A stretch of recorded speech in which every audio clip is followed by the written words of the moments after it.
Ya pemirsa, dan untuk membahas mengenai telemedicine gratis untuk pasien isoman, selengkapnya akan kami hadirkan dalam Dialog Nusantara Petang.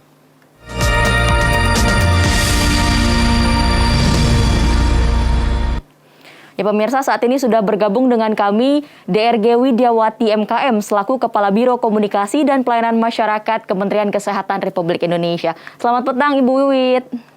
Selamat petang juga Mbak Banu, sehat ya? Sehat, Alhamdulillah Ibu. Ibu bagaimana, masih WFH Bu di rumah? Ya WFH masuk, itu aja. Oke, baik Bu Wiwit, tadi sudah ada materi yang mengatakan bahwa telemedicine ini sekarang hadir di Indonesia Bu. Lalu apa sebenarnya yang melatar belakangi program layanan ini?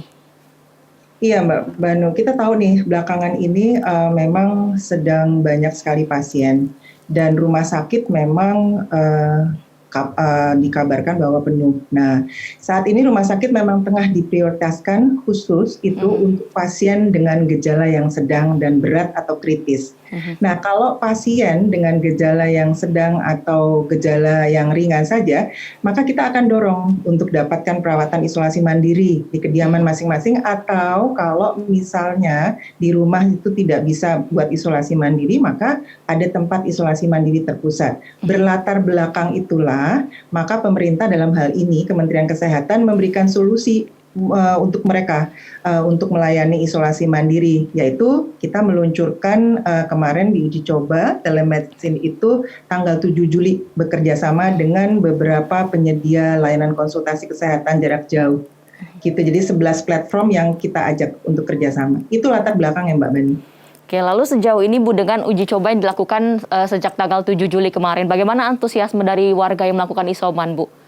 Alhamdulillah, ya namanya juga kan baru diluncurkan, tentu banyak sekali ada kekurangan. Tetapi kita terus memperbaiki diri untuk bagaimana telemedicine itu bisa dinikmati oleh para isoman yang ada di rumah. Dan sejauh ini Alhamdulillah semakin kesini semakin bisa melayani dengan baik sih. Mereka kemarin beberapa testi kita juga coba tanya, Alhamdulillah mereka senang. Oke, lalu bagaimana alur untuk pelaksanaan telemedicine ini, Bu?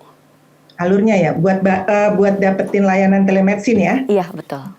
Pertama tuh prosesnya untuk mendapatkan ini tuh dimulai dengan kalau pemeriksaan itu masuk ke dalam laboratorium pemeriksaan yang terafiliasi dengan Kementerian Kesehatan. Ada beberapa laboratorium pemeriksaan itu yang sudah terafiliasi Mbak Banu. Dan kalau sudah terafiliasi itu dia pasti terkoneksi langsung dengan Kemenkes. Dan kalau di Jakarta tuh ada 114.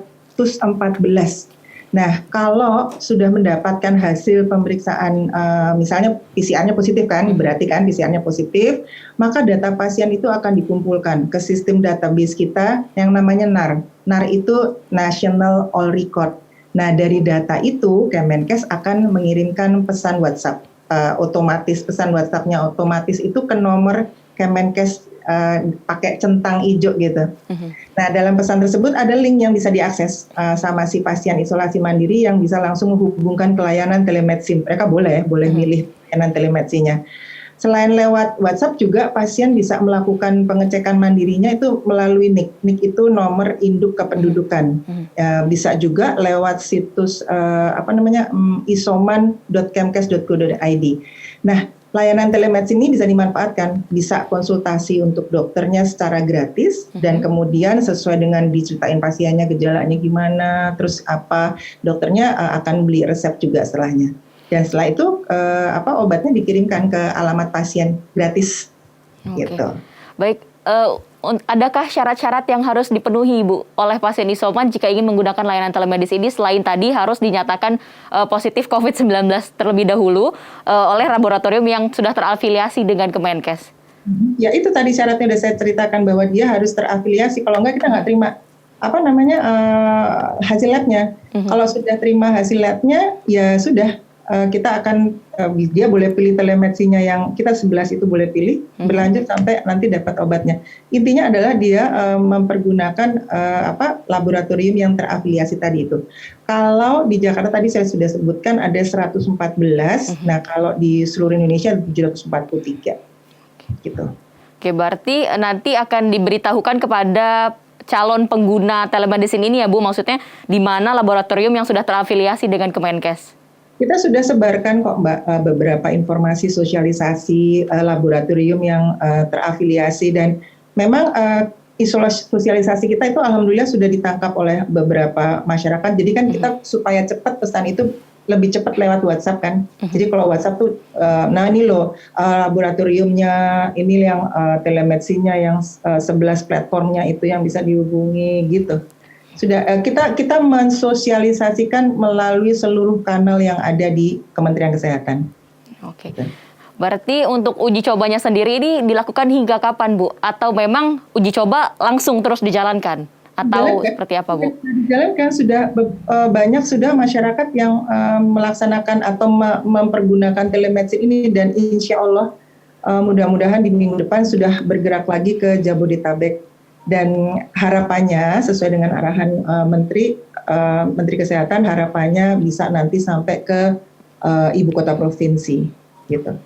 Oke, lalu sejauh ini Bu, Kemenkes sudah bekerja sama dengan 11 platform telemedicine yang tadi Ibu katakan ya Bu ya.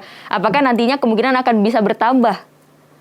Bisa saja Mbak, tergantung dari situasinya. Kan saat ini kita pakai 11 dulu. Nanti kalau misalnya ada yang di luar dari ibu kota provinsi, kabupaten bisa bergabung, gitu nggak apa-apa Pak. Itu kita pokoknya terus berjalan memperbaiki fasilitas pelayanan untuk masyarakat yang sedang isoman. Oke, berarti pasien yang melakukan isoman ini nantinya dapat memilih salah satu platform yang telah disediakan ya Bu ya? Berarti tidak ditentukan oleh Kemenkes menggunakan platform yang mana? Boleh, monggo. Oke. Boleh, monggo. Lalu akan diperluas lagi kah Bu cakupan program telemedicine ini? Nantinya akan ke seluruh Indonesia atau seperti apa dan rencananya kapan Bu? Harapan dari Menteri Kesehatan iya Mbak, mudah-mudahan berikutnya kan jadi minggu depan, insya Allah minggu depan sudah Jabodetabek. Kemudian bahkan mungkin minggu ini kita sedang mencoba untuk bisa Jabodetabek dan kemudian setelah Jabodetabek baru di seluruh ibu kota provinsi. Berusaha terus untuk bisa dinikmati di seluruhnya, di seluruh ibu kota provinsi. Oke. Gitu. Berarti ini menjadi salah satu cara yang sangat memudahkan warga ya Bu ya, karena kan tidak harus kita keluar dari rumah untuk bisa mendapatkan obat dan konsultasi kepada dokter. Ya, sementara kan dia lagi isolasi mandiri gitu kan. Jadi mempermudah dengan isolasi mandiri, dia konsultasi sama dokter, kemudian dia nanti dapatkan obatnya. Itu yang sedang dan saat ini sudah berjalan. Okay. Alhamdulillah sih Mbak, semakin ke belakang semakin bagus ya.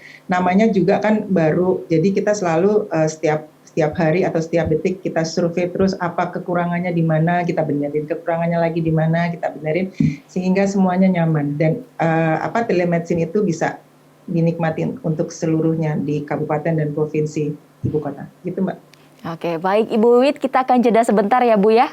Ya. Oke, pemirsa Dialog Nusantara Petang akan kembali usai jeda.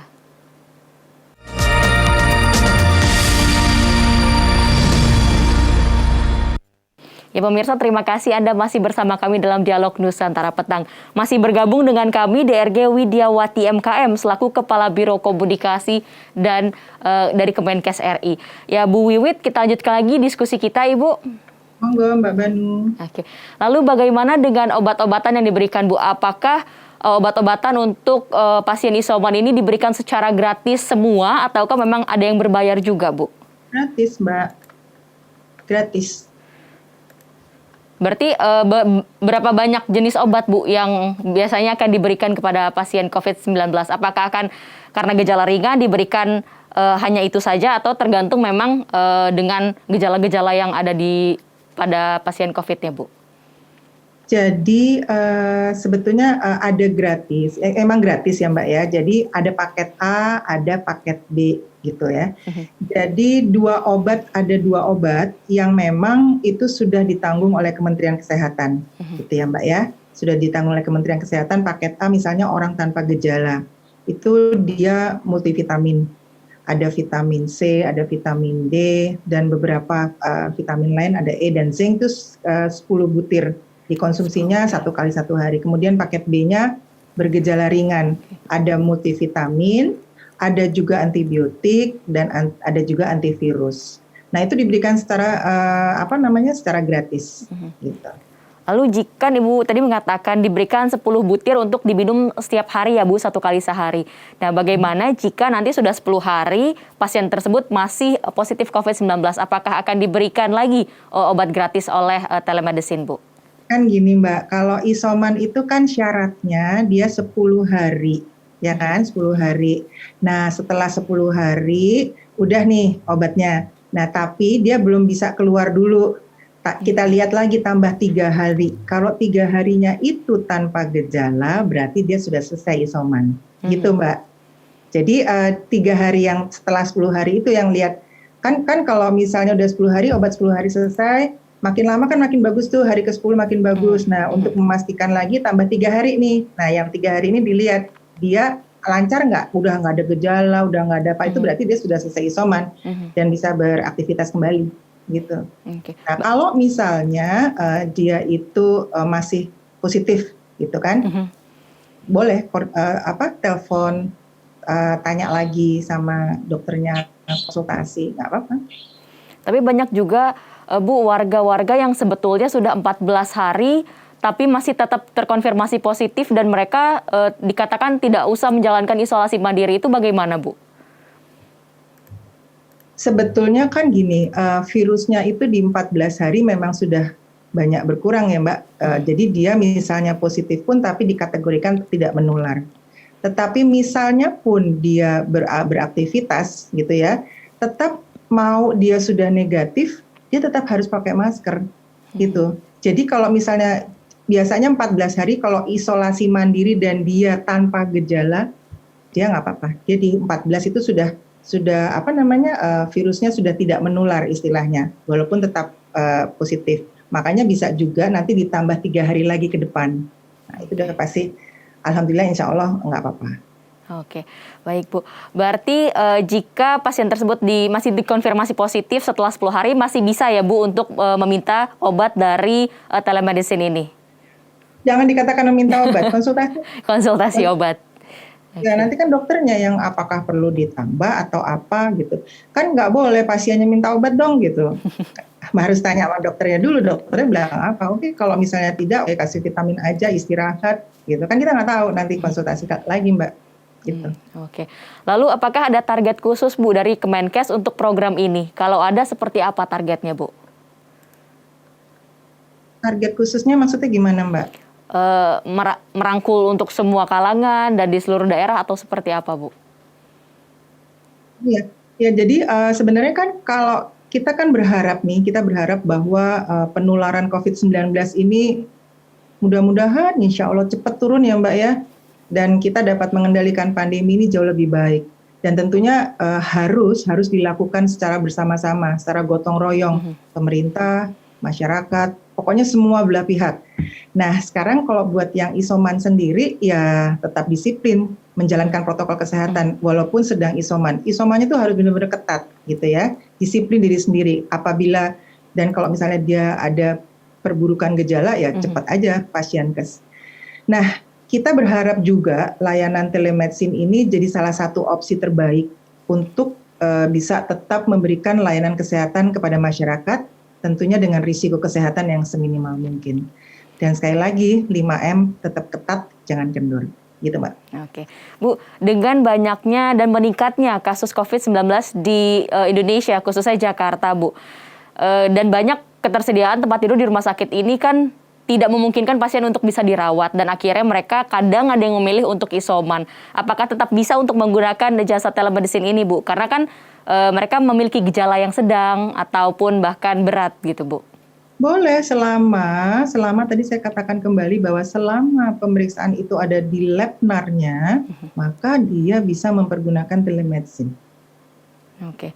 Berarti memang target utamanya untuk OTG dan kasus ringan ya Bu, cuman tidak menutup kemungkinan juga bahwa untuk pasien gejala sedang dan berat bisa menggunakan ini Bu. Kan sekarang gini, lihat dari hasil positifnya dulu, kemudian udah ada di terafiliasi, kemudian itu kan nanti ngobrol sama dokternya kalau udah. Nah, dari situlah baru tindak lanjutnya seperti apa. Apakah dia bisa dikatakan kategori yang ringan atau sedang, atau dia harus dirujuk ke rumah sakit. Gitu Mbak Banu. Oke, baik, pertanyaan terakhir Bu, himbauan Anda bagi pasien yang melakukan isolasi mandiri saat ini Bu, khususnya di Jakarta dan Jabodetabek. Ya, tadi saya katakan itu himbauannya, pokoknya kalau lagi isolasi mandiri itu disiplin deh menjalankan protokol kesehatan gitu, walaupun dia sedang isoman. Pokoknya benar-benar yang disiplin ketat. Mudah-mudahan kalau dengan kedisiplinan yang ketat, maka hari yang ditentukan itu akan tercapai. Jadi misalnya 10 hari ya udah selesai gitu. Terus kalau misalnya, tapi juga kalau ada perburukan ya cepet-cepet aja koordinasi dengan atau hubungi fasilitas pelayanan kesehatan terdekat. Oke, baik. Baik, terima kasih Ibu Dr. DRG Widiawati MKM selaku Kepala Biro Komunikasi Kemenkes RI atas waktunya di petang hari ini Bu.